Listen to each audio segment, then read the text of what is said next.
Whoops, hold on. Well, Casio ain't gonna like that. It's probably too long for him. But then lots of people don't like Casio. I don't dislike him, but some guys on Bell Gab really hate the poor guy. They're even stalking him. He's afraid to go on my board for fear that the stalkers will follow him to my board. Well, I got news for the stalkers. You're blocked.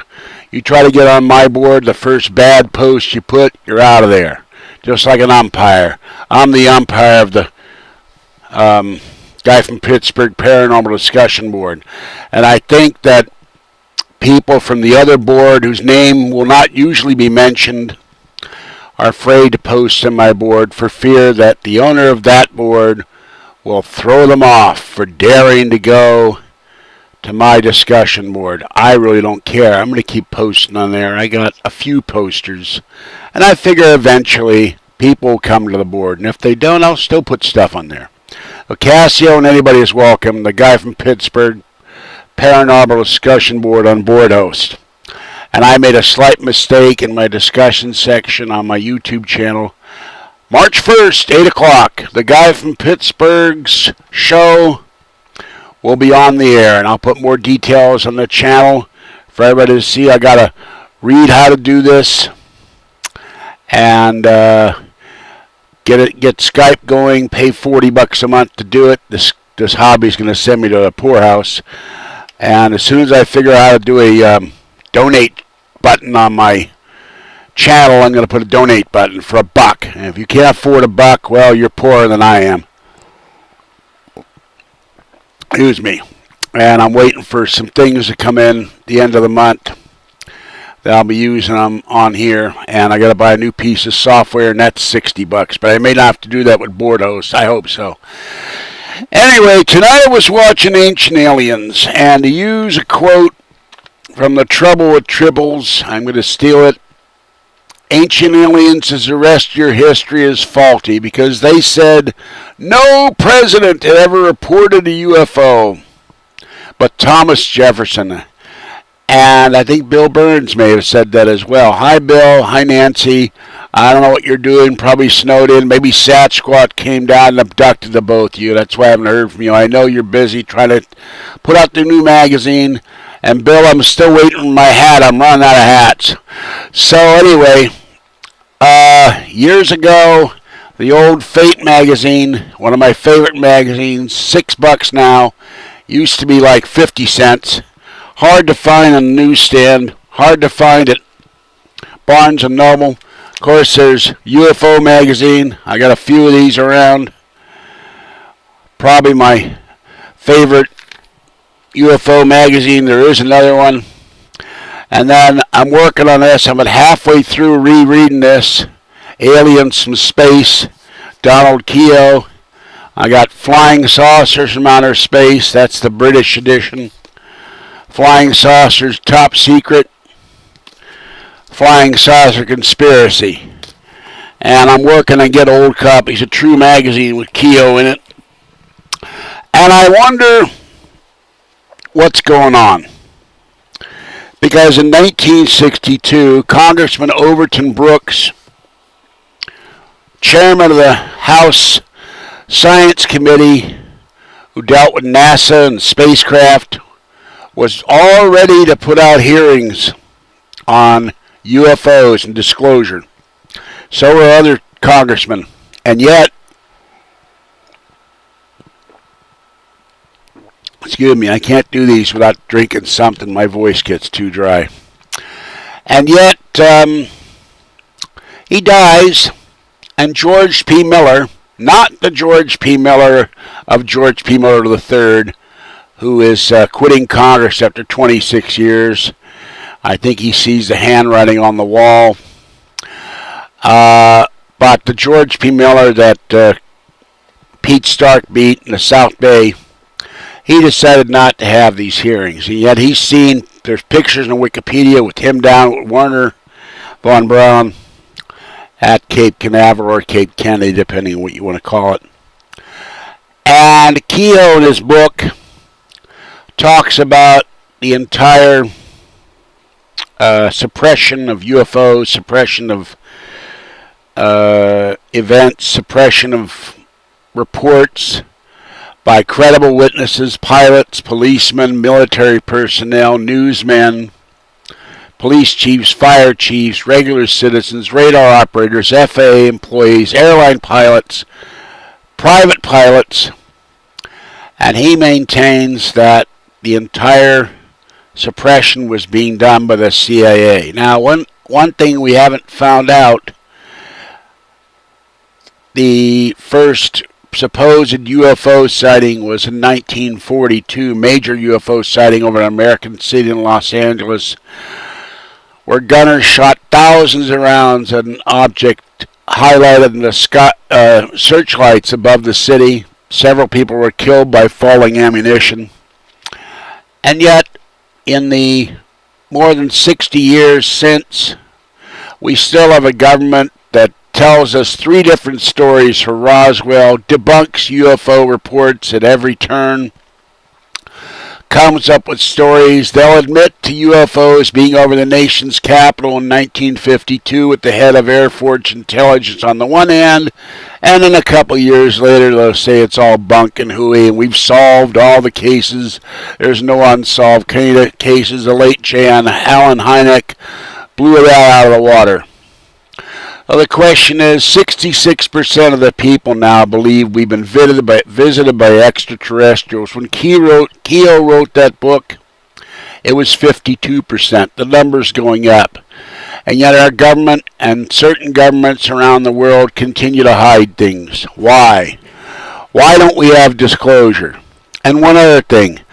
Ancient Aliens, is the rest of your history that faulty, as Captain Kirk asked Lieutenant Chekhov, because you said that the only president to report UFOs in a report he submitted, I guess, to Congress was Thomas Jefferson. Well, Ronald Reagan saw him twice.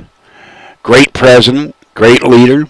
Jimmy Carter, not so great president, terrible leader. Saw him once.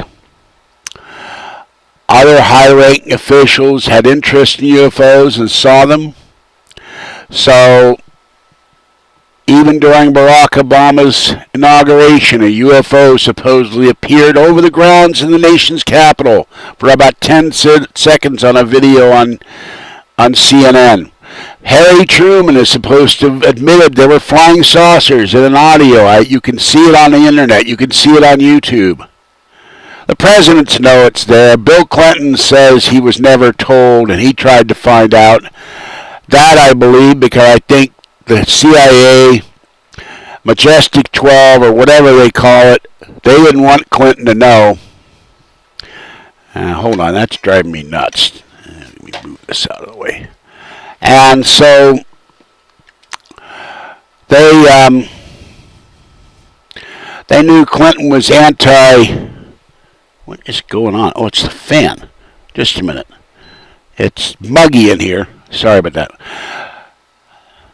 And I don't know what's moving. Something's moving. Sorry.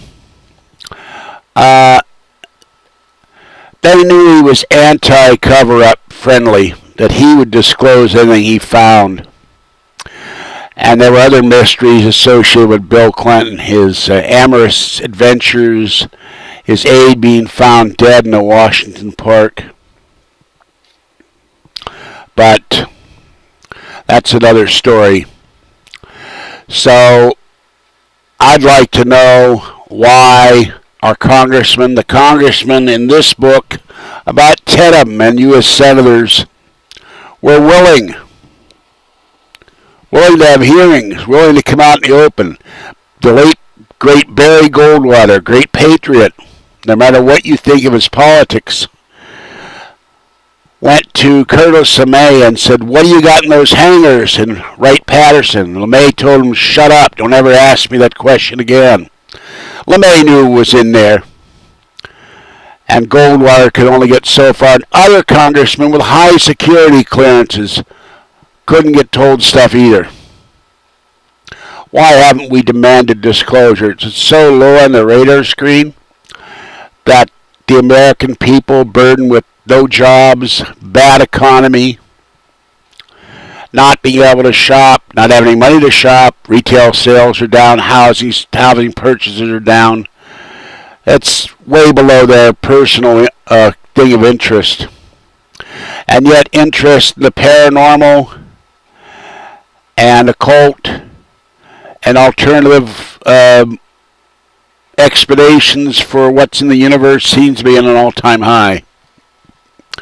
Could it be that the forces in the background will never disclose? I don't know. I'm beginning to think so.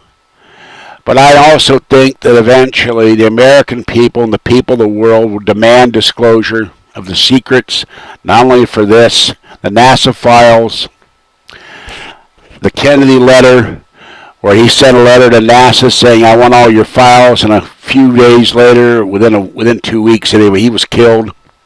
He wanted to disband the Fed. He wanted to open this. He wanted to blow the whistle on the UFO cover-up.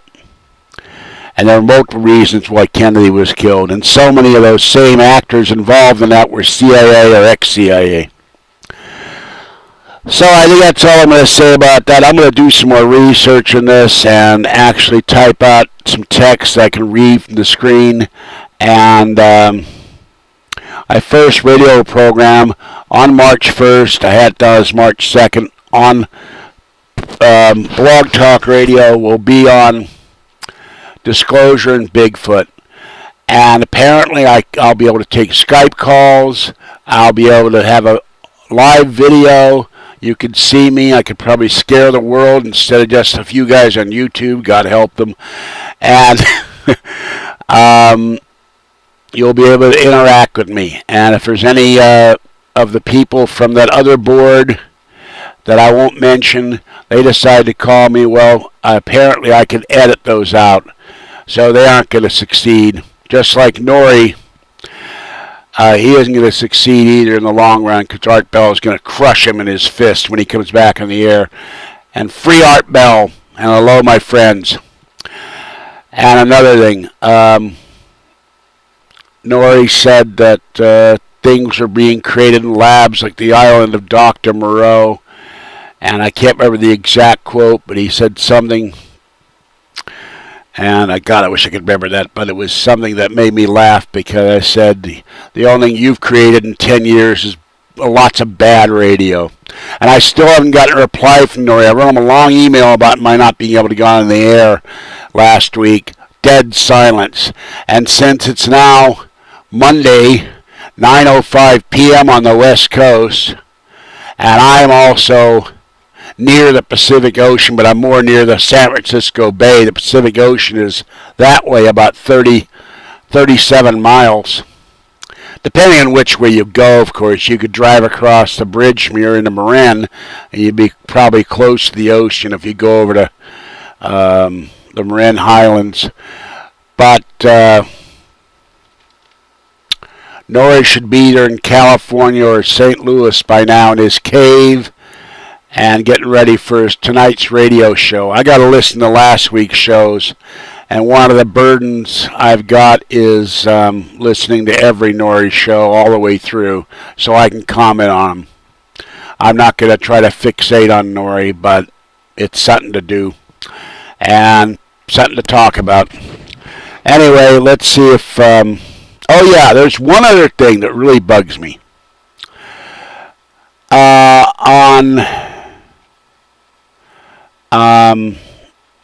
I can never remember if this thing's called Snipes or Snopes.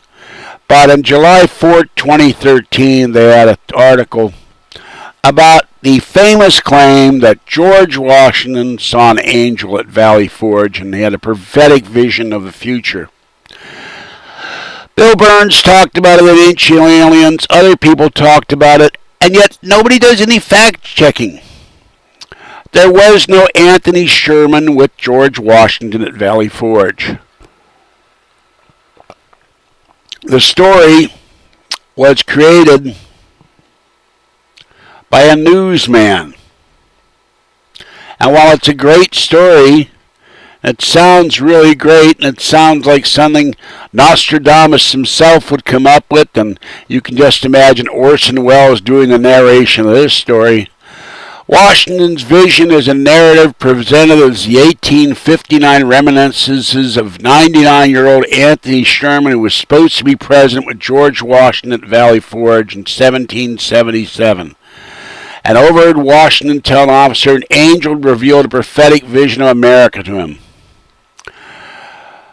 The story was written by Charles Wesley Alexander, who died in 1927, a Philadelphia journalist who published The Soldier's Casket, a periodical for Union veterans of the Civil War. Writing under the pseudonym Wesley Bradshaw, he offered several vision or dream pieces featuring historic American figures, which were published as broadsheets and in various newspapers during the Civil War and later.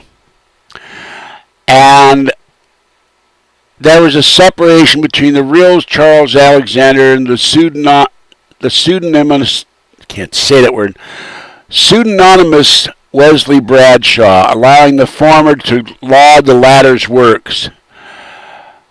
First published in 1861 and full of references to Union and Republic, this account of Washington's praying to God in secret for aid and comfort. Well, I can believe Washington did that. He was a very religious man. Being visited an angel was an allegory whose America was facing its greatest crisis since the Revolution, a civil war pitting one half of the country against the other. And during the war, Alexander penned similar tracts featuring Abraham Lincoln, Jefferson Davis, Ulysses S. Grant, General McClellan's dream. And a dream where McClellan was awakened to his desk by a vision of George Washington, who told the general stop sleeping at his post and revealed them secret rebel plans where he urged McClellan to act quickly in order to protect Washington, D.C. from following the Confederate hands. Well, George McClellan was Mike Montgomery. He never did anything quickly. That was one of the big complaints about him. He sat there because he wasn't ready yet. Same with Monty. And I know there's Monty fans that don't like it, but it's true. Monty had to get all his ducks lined up in a row, and McClellan would do the same thing before he attacked. Alexander also published more fantastical tales, several about female Union soldiers with supernatural powers, and one of a demonic English woman who fought on the side of the Confederacy. I'd like to read some of those. That would be fun. And let's see. The Journal of the American Society for Psychical Research noted that it seemed to us the remarks which prefaced the dream itself plainly intimated that the latter was a literary production written for a patriotic purpose.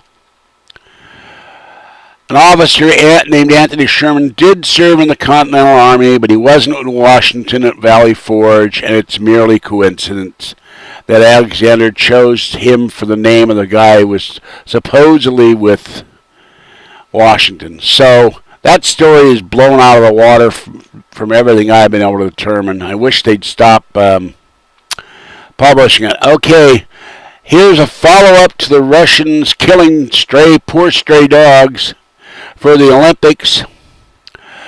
A Russian billionaire has funded the creation of a shelter where the animals can find new owners.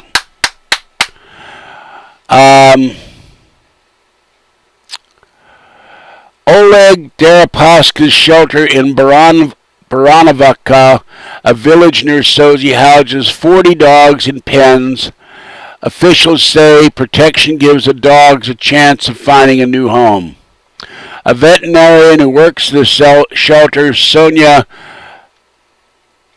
Terpyetkina, says stray dogs in Sochi are being killed by the lure of poison bait. This is repulsive, she says. They're dying in horrible pain, she told Reuters. A Sochi city official said no healthy dogs are being killed in the city. And if you believe that, I got a Russian Orthodox church I can sell you. And the International Olympic Committee said only sick and dying dogs are being targeted. Yeah, they weren't sick and dying dogs before they fed them the poison, probably. Deripaska has been quoted by the media as being a dog lover. So good for him. 3 activists unfurled a banner near Red Square that read Bloody Olympics and depicted a puppy covered in blood. A policeman approached, pulled the banner out of the activist's hands, and one man was detained while the other 2 fled. So much for freedom of speech in Moscow. Hey, people, and all you lefties out there, this is the communist Russia. The commies in Russia that for 50, 60, 70 years you all thought was the greatest society in the world. That the communists had the perfect society in America, to be more like Russia, and I guess more like China and Cuba, where people have been thrown into the cells and murdered for years because they opposed that dictator and the evil Castro brothers. And I'm not talking about couches or convertibles. And local authorities in Sochi are working to save the dogs, and the media are free to come and see how it's organized. Well, the media are already bitching about horrible conditions in the hotels and everything else. So this is a story that came out of Fox News.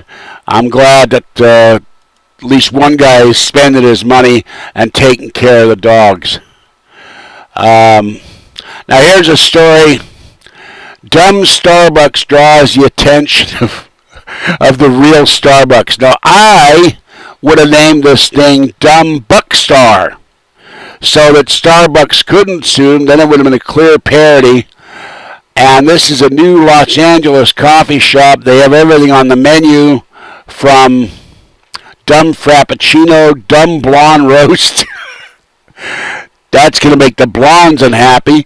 Dumb Tail and Dumb Venti. Starbucks, we're evaluating next steps, and while we appreciate the humor, they cannot use our name, which is a perfected trademark. And many are scratching their heads who might be behind the shop and why anyone go to so much trouble. Could it be Chris's backer from the Rocky Mountain Ghost Explorers? That guy seems to have a ton of money. I wish he'd send me a few bucks so I could buy more stuff for these videos. I'd like to know who's doing that too. There's a picture on the Fox site of this guy's store, and it says Dumb Starbucks. It's funny as hell. Now, when I go get my coffee, there's a Starbucks here in town. I go get my mail. I make the tour. I go to the post office. I stop at the library. I look, see if there's any books to buy. Then I go out the back door, go to Wells Fargo. Go down the street, say hello to people. They get free coffee at Wells Fargo. It's one reason I got an account there. I can always get a free cup of coffee. I'm not cheap. It's just there's days I need more coffee to get going. I got 5 cans of my coffee, and that's another thing. Walmart, no matter where I go, we drove to Roseville. We have to go all the way to Fremont. My International Foods Cafe Vienna, the shelves are always bare. The local Walmart here in Martinez, I've talked to Mario, the manager. They had 32 cans of French vanilla. Not one can of Cafe Vienna, and it's been like that for 3 months. I don't know why they're always out of coffee. We drove all the way to Roseville one night. We went to Auburn and said, oh, we're coming back from Auburn. Here's a Walmart. I'll go get my coffee. Go in there. What do they got? French vanilla. Dozens of cans. Not one can of Cafe Vienna. And I know at Bardell you make fun of my hand gestures. Well, I still got one for you. You know which one it is. And you're not getting on my board. No, neither of those other guys. So, Starbucks will probably stomp these guys into the ground. Now, frankly, I like the people that work at Starbucks, but when I want coffee at a coffee chain, I go to Pete's. I like the coffee better. I like the atmosphere better. It's quiet and peaceful there. And so I will be setting up that radio show on the 1st of the month. All I got to do is, look up how to do it, and that will be going, and you'll be able to call in.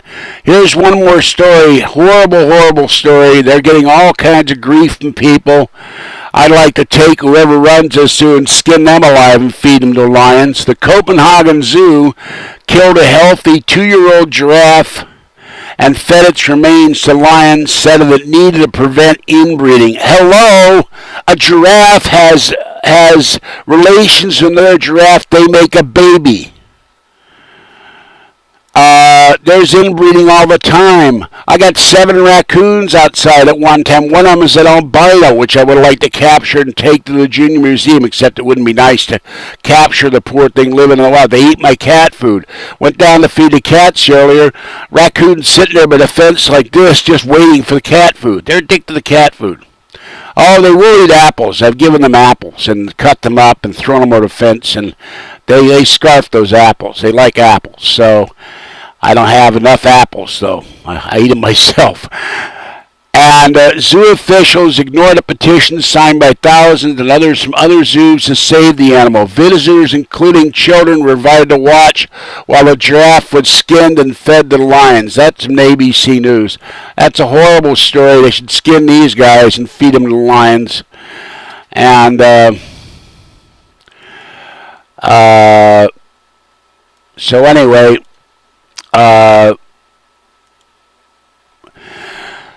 not much else to do because I've been mostly reading and trying to get the bedroom cleaned up slowly but surely. I didn't realize until I started cleaning it how much stuff I actually had in my bedroom. I got clothes, blankets, sheets, towels, bedding, all in tubs. That's all I have to go behind something before I could do videos in there. I got too much stuff. Somebody said, why don't I sell it? Well, the problem is, once I start sleeping back there on an air mattress, because the bedroom's too small for a real bed, and I don't want to have this whole floor taken up by a bed and keep having to move it all the time, it gets cold in there. It doesn't get as cold as it is in here. It's freezing in here some nights. But I want to have that room neat, and then I work on this room. And eventually, of course, when I get my Go camera and get a MacBook, and that's one reason why I want to put a donation button on my page, then I'll start doing these videos out of the house. I'll probably sit in the basement of the library or something where nobody's there before the donation book area is open at noon, and do my videos at 10 or 11 o'clock in the morning. And or maybe from an unused classroom somewhere. I went over to the courthouse here to give my exemption from jury duty. I'm not uncivic minded, but my knee is getting increasingly worse. I'm hoping they'll finally do surgery on it. That's another reason why things don't get straightened out in my life, because I go out and do stuff, and I get home and I got to lie down for an hour, sometimes 2 hours, because my knee is all swollen. And so I can't sit in a jury box. I couldn't do it. Can't sit that long without having to go lie down. And some of these jury cases take hours and days, so I got an exemption note. I did walk today, and actually saw the sun. We've had a lot of rain here for the last couple of days, so it was actually nice to see the sun. And my cats and the cats I saw couldn't eat outside because their food gets soaking wet. And my poor orangey cat, the orange tabby, he was soaked. The mama cat and the babies, even they're not babies anymore, I call them the babies, and the papa cat were all soaked. It wasn't hard rain all weekend. It was more drizzling. We had periods where it drizzled 24 straight hours. So, all right, I'm going to do a podcast in a bit and then do some more reading, and I'll be back tomorrow with another video, and I'll catch you next time. Have a great evening and a great week, and I'll see you later. Bye-bye.